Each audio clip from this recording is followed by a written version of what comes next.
Student student आज का हमारा टॉपिक है एवापोरेशन एंड ट्रांसपायरेशन।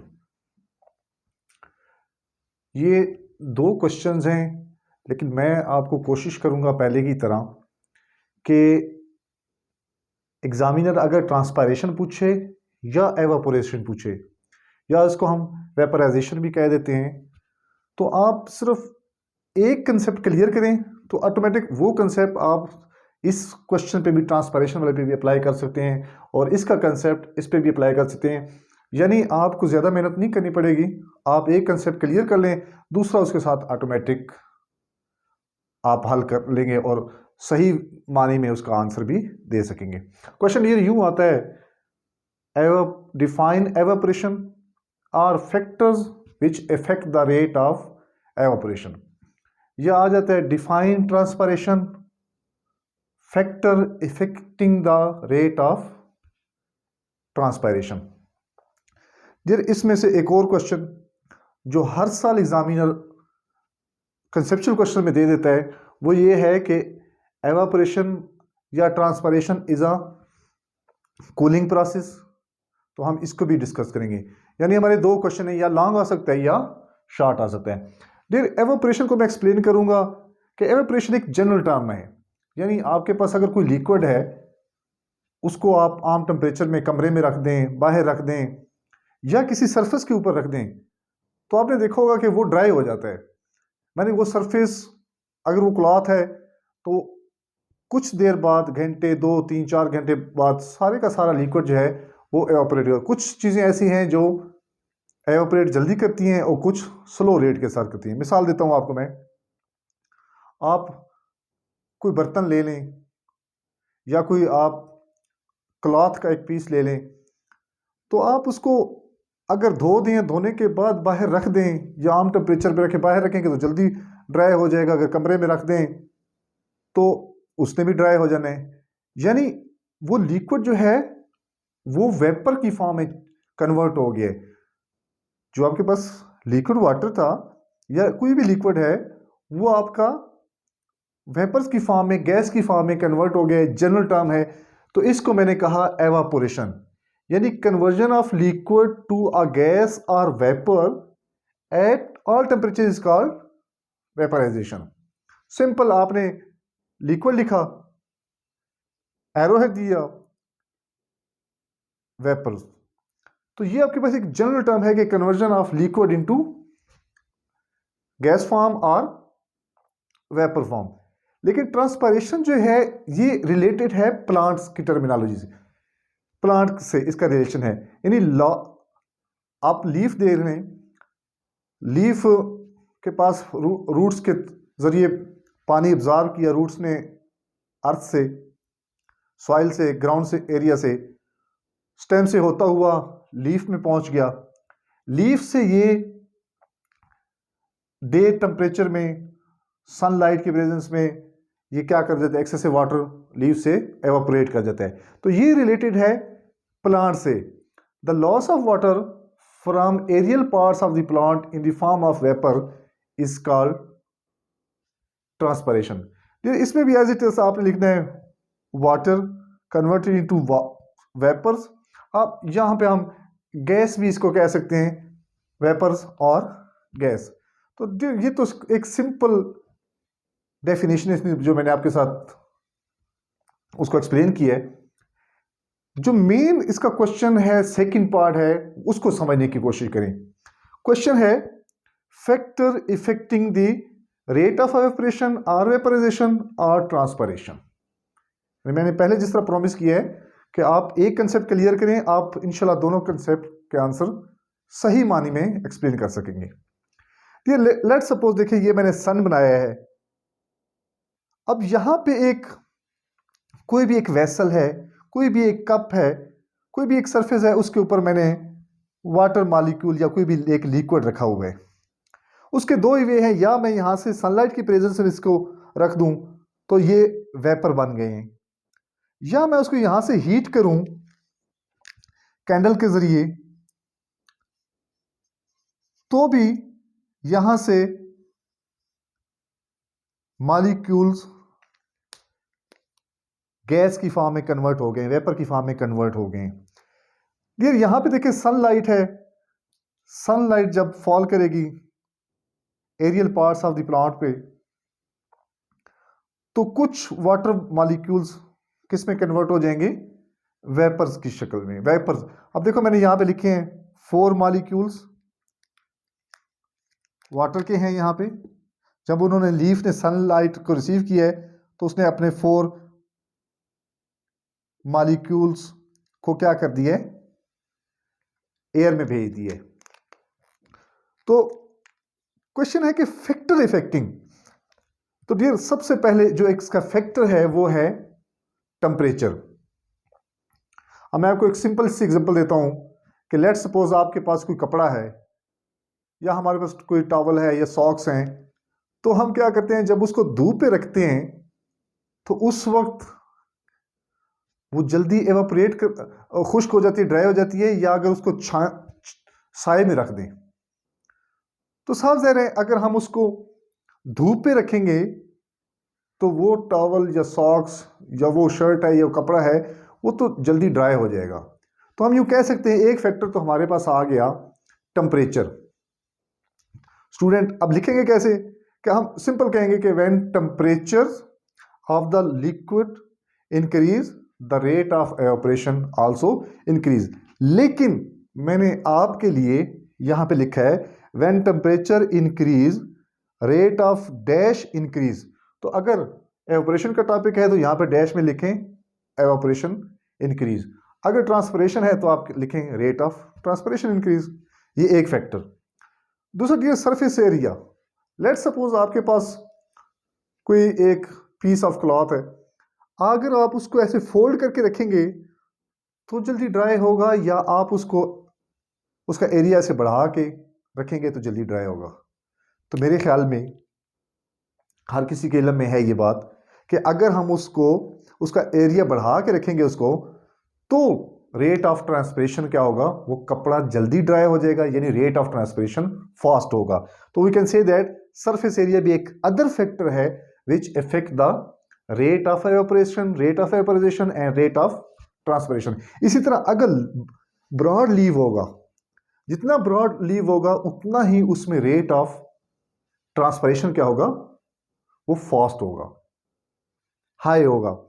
इसी तरह विंड, फिर आपने देखा होगा कि अगर हम एक चीज पंखे के नीचे रख दें, बाकी पंखा चल रहा है उसके नीचे हम रख दें, सॉक्स रख दें, फिर वही मैं एग्जांपल देता हूं, कोई बर्तन रख दें या कोई भी एक गीला कपड़ा रख दें, तो अगर फैन ऑन है तो वो जल्दी ड्राई हो जाता है। इट मींस जो लिक्विड है वो कन्वर्ट हो गया है वेपर्स में इजीली, कम वक्त में। तो जब कम वक्त में हुआ तो रेट ऑफ एवापोरेशन क्या हो गया, फास्ट हो गया। तो हम यूं भी कह सकते हैं कि विंड का एक और फैक्टर है जो इफेक्ट करता है रेट ऑफ ट्रांसपिरेशन को, रेट ऑफ एवापोरेशन को, रेट ऑफ वेपराइजेशन को। डियर एक फोर्थ फैक्टर जो इसमें इन्वॉल्व है वो है ह्यूमिडिटी। लेट सपोज अगर बारिश हुई है या बादल हैं, क्या कपड़ा, फिर वो एग्जांपल सॉक्स, टॉवल क्या जल्दी ड्राई होगा? तो फिर आंसर है नहीं।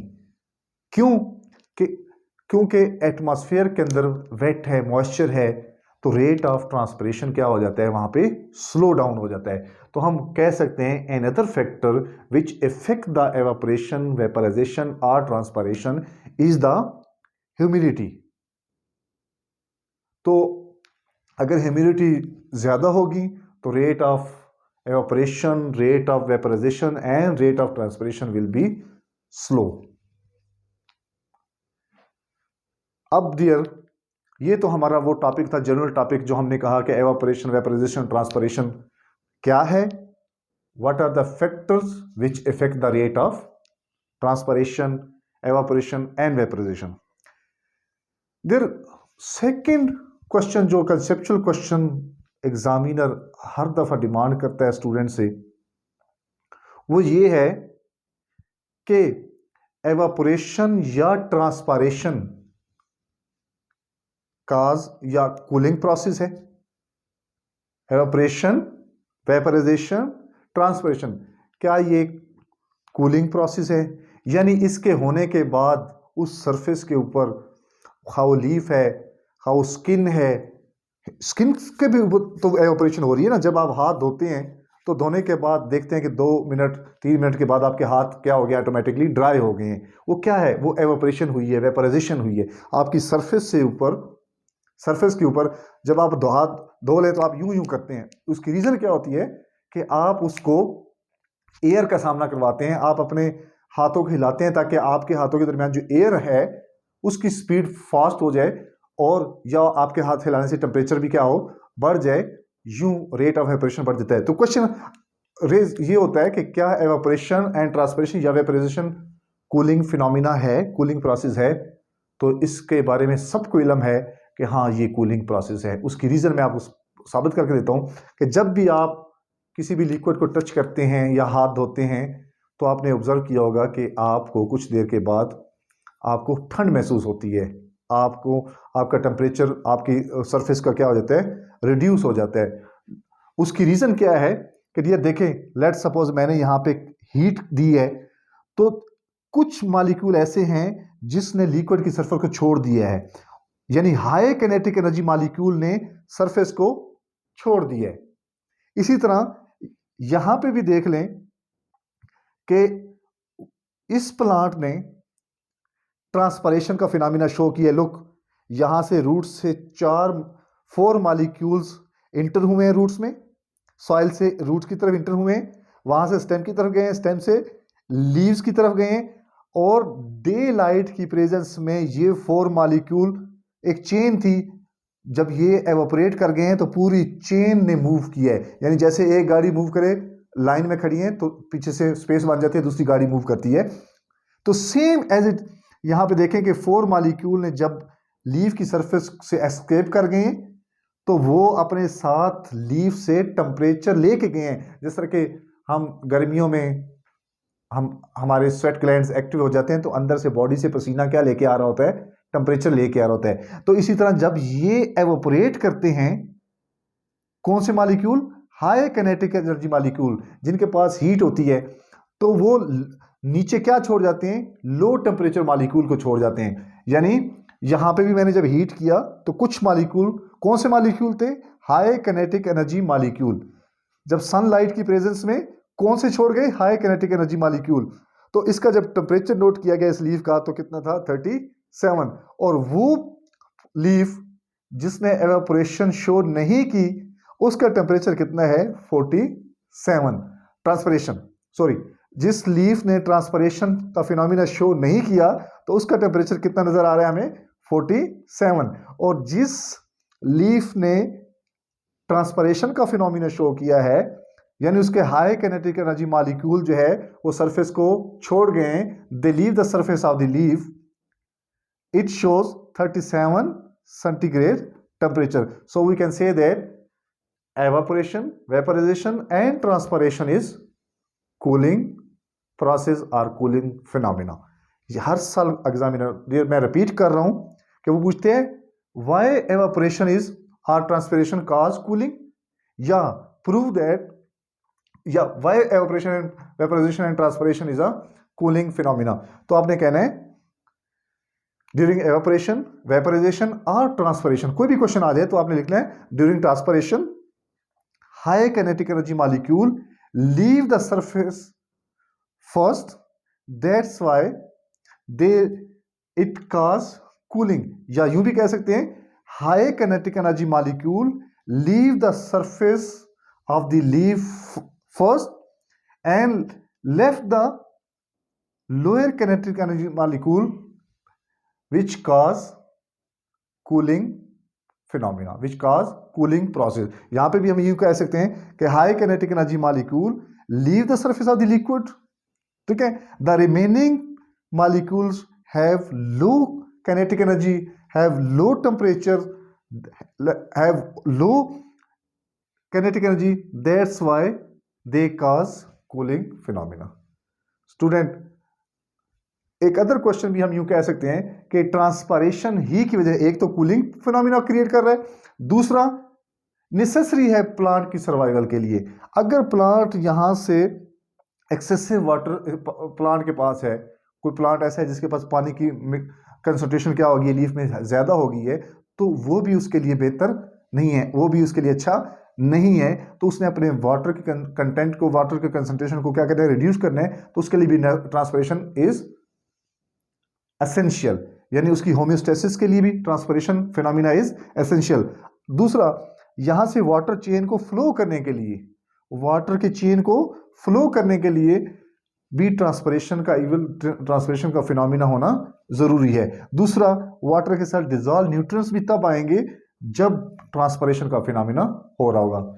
अब मैं एक दफा रिपीट कर देता हूं, evaporation and vaporisation is a general term, conversion of liquid into vapor or gas. Transpiration is related with the plants loss of water from aerial parts of the plants in the form of vapors.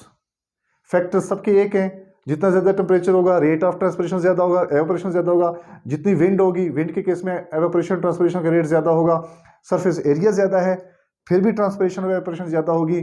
और humidity जितनी, यानी जितने भी अगर clouds हैं, बारिश हो गई है, तो फिर भी रेट ऑफ ट्रांसपिरेशन क्या होगा, स्लो डाउन होगा। बाकियों के साथ विंड होगी directly proportional, rate of evaporation लिख दें, वेपराइजेशन लिख दें, आल्सो इंक्रीज। इन तीन के साथ डायरेक्टली प्रोपोर्शनल है, यानी अगर टेम्परेचर इंक्रीज करेगा, evaporation and transpiration increase, surface area बढ़ाएंगे, एवापोरेशन और ट्रांसपिरेशन बढ़ेगी। विंड ज़्यादा होगी, एवापोरेशन, वेपराइजेशन, ट्रांसपिरेशन बढ़ेगी। लेकिन ये एक ह्यूमिडिटी वाला फैक्टर है, क्योंकि ऑलरेडी एटमॉस्फेयर के अंदर वाटर की कंटेंट ज़्यादा होंगे, लिहाजा उस तरफ higher concentration to lower concentration. आपने कंसेप्ट पढ़ा होगा कि मॉलिक्यूल्स क्या कर जाएंगे, उनकी रेट क्या हो जाएगा, फॉल कर जाएगा, डिक्रीज कर जाएगा। मैं उम्मीद करता हूँ स्टूडेंट्स कि आपको मेरा लेक्चर अच्छा लगा होगा। मज़ीद भी इंशाल्लाह मैं कोशिश करूँगा कि आपके साथ इससे बेहतर लेक्चर शेयर करूँ। अस्सलाम वालेकुम।